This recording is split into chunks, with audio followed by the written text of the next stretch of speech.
Klientimizga o'zlari xohlayotgandek logolarni chizib, yuqori sifatli qilib topshirib berdi. Klientimizga bu ishimiz juda ham yoqdi. Mana ko'rib turishingiz mumkin, juda ham tiniq, vektor formatda, o'ta tiniq formatda qilib topshirdi.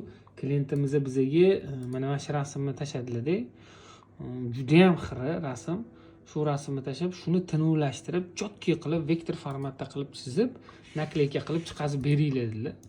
Mana chiroyli qilib, o'ta yuqori sifatda chizib, tegishli so'zlarni almashtirib, mana bunaqangi nakleyka ko'rinishida chiqazib berdi. Klientimiz Instagramda blog yuritar ekanlar. Aynan ularning faoliyatlariga to'g'ridan to'g'ri kerak bo'lar ekan.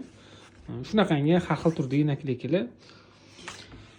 Sizlarga ham shunaqa xizmatlar kerak bo'lsa, sizlarga ham logotip kerak bo'lsa, logotip chizish kerak bo'lsa, dizayner kerak bo'lsa, bizga murojaat qiling.